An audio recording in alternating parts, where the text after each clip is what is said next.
Hi there. Welcome. This is Dr. Allison J.K. here, and I'm at Flag Fen Archaeology Park, discovered by Dr. Francis Pryor. And I want to talk about some of what I've learned over the last couple of days about the equality of women in different cultures. So this is prehistoric here. This is the Bronze Age. This is a reconstructed Bronze Age hut you're looking at.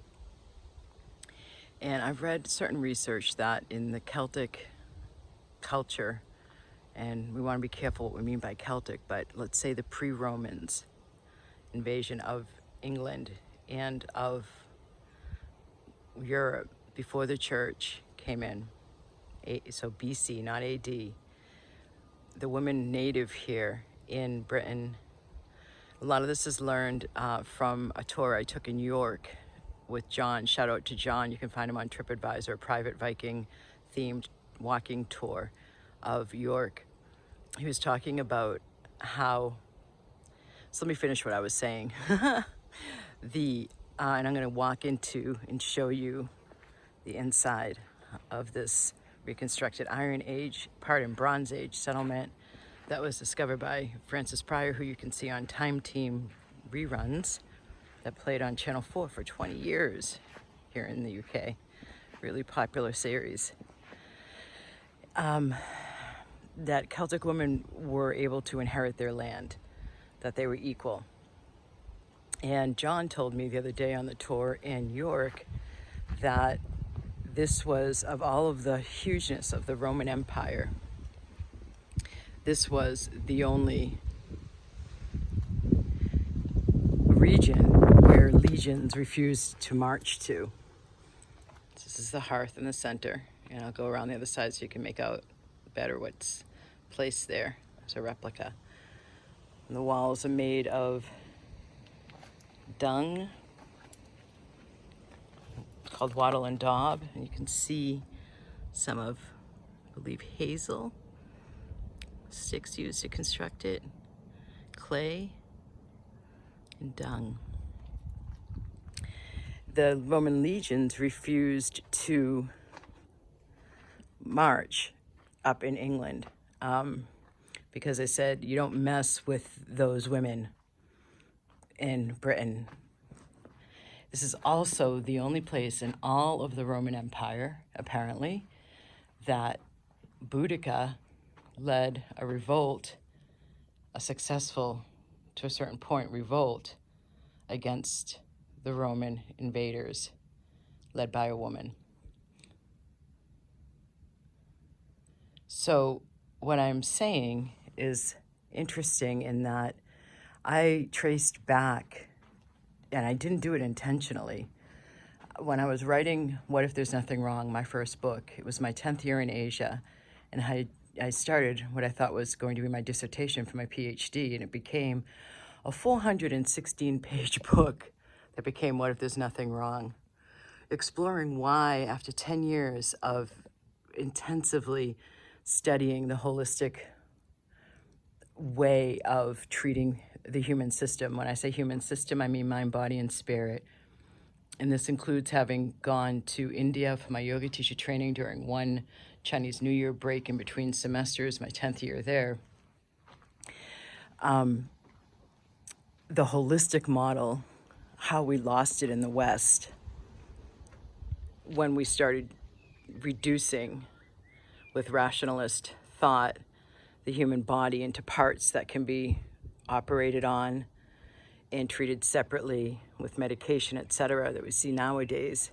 Whereas in the holistic model, obviously it's holistic, the mind, the body, and the spirit that intersect in the chakras, for example, from the yogic and Ayurvedic medicine tomb of India, knew to treat it as a holistic system, that they're all intertwined.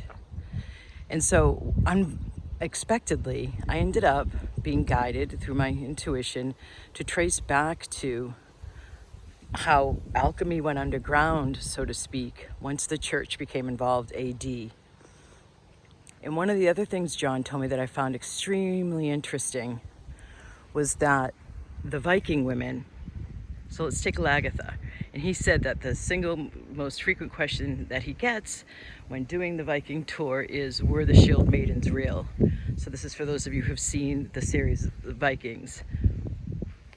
And there's been, I knew prior to talking with John that there had been excavations found of burials of female skeletons and with shields and weapons. And interestingly, I found out later when I went to the Jorvik Viking Center Museum, that's fantastic in York, that when they first excavated these burials, because they were weapons, the automatic assumption was that these were male graves.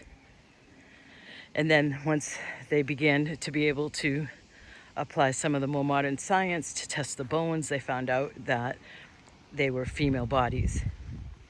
So going back to Lagertha, who was in the Viking series, she was married to Ragnar Lothbrok in the series, but in real life, and there's apparently more information recorded about Lagertha so that it's known that she was real than there is about Ragnar Lothbrok, although John cautioned that Ragnar Lothbrok likely was also real. However, in real life, Lagertha, the shield maiden, was married to Odin. And she would go on raids and she would sleep with other men. And she would return to Odin, and he had no problem with it because, one, she was returning to him by choice. It was choice. And he did it too.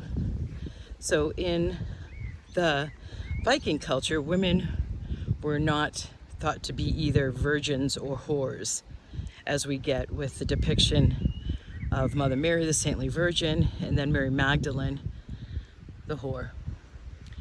And so that equality struck me to remember something that I read. I'm going to walk over to another house. That Sweden was the first nation to have created porn for women. So why this is of interest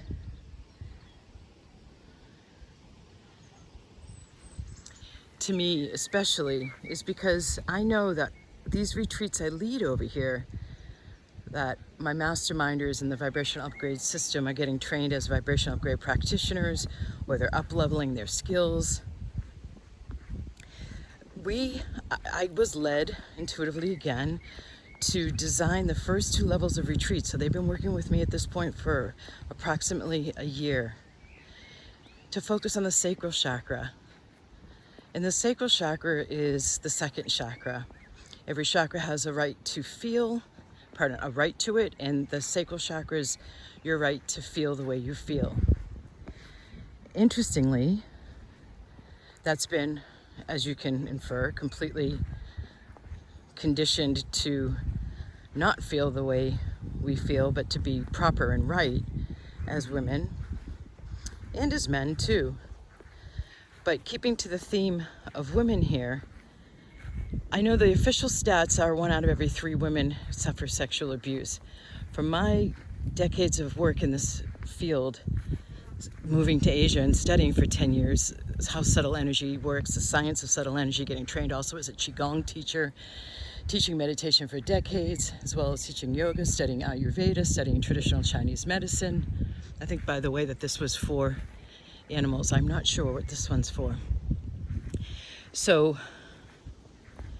I bring this all together to talk about the fact that I have seen it's more like 1 out of every 2 women has had some kind of sexually inappropriate behavior inflicted upon them, whether it's incest, abuse, sexual abuse, or rape. And then after I did this Viking tour in New York, I had a magic manifestation and money flow call with my people in the program. It's my signature program. And one of the women, I'm not kidding, the same day, by the way, I went on a witch tour of York. And one of the things the woman said, which I had already been aware of, is that the witches originally were herbalists and healers. They knew the rural medicine. And if you look at how raw this place is, that I'm now walking beyond the Bronze Age house, and I'm gonna go to the causeway that they built starting in 3100 BC.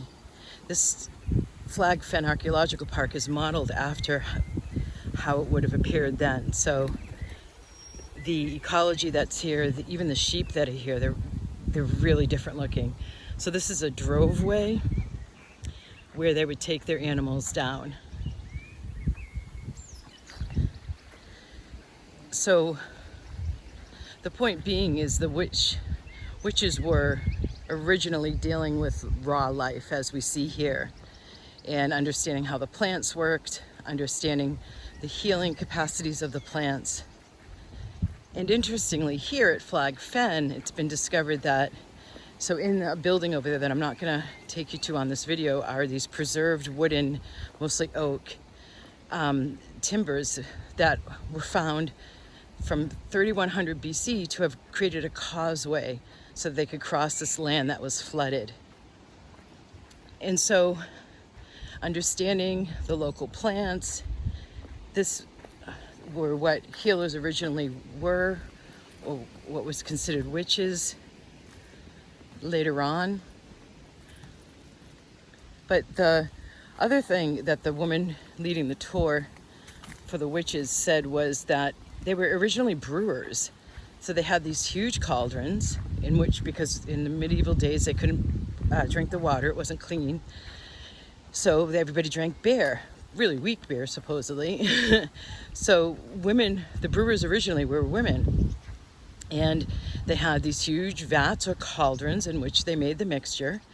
They had a broom-like thing to, I didn't catch this totally, I don't know if it was to sweep or to stir. They had cats to get rid of the rodents, and they wore tall pointy hats as a PR gig to mark, hey, come over here, woman with pointy hat, this is a brewer, this is where you can get your beer. And then once it began to make so much money, brewing got taken over by men. So all of this was happening. Then I had the call Thursday night with my people in my Magic Manifestation and Money Flow program, and one of the women had suffered sexual abuse. And she had been holding back and really asking the questions throughout the time of working with me, how can I feel more of my higher self? I don't want this to take long. I want this to be quick. I want this to be even fun. I want to have more fun. I don't want to just apply myself to my spiritual path. And so what I had been gleaning and waiting for her to be ready after receiving other clearings was to approach this separation that her ego mind used, which is very typical of the ego mind. This is what it's called in Buddhism. The ego mind used to block us from our spiritual power, or beyond just the rational thinking. Now, of course, I'm not suggesting getting irrational, but the rawness and the wildness of feelings also contain our most basic parts of ourselves. And if we cover that up, or we ignore it, or we power through, it gets buried. And one of the things I talk about in my first level of training, Vibrational UPgrade Practitioners, is feelings buried alive never die. And so it's just interesting that we got her really free, by the way. We had the breakthrough I've been waiting for.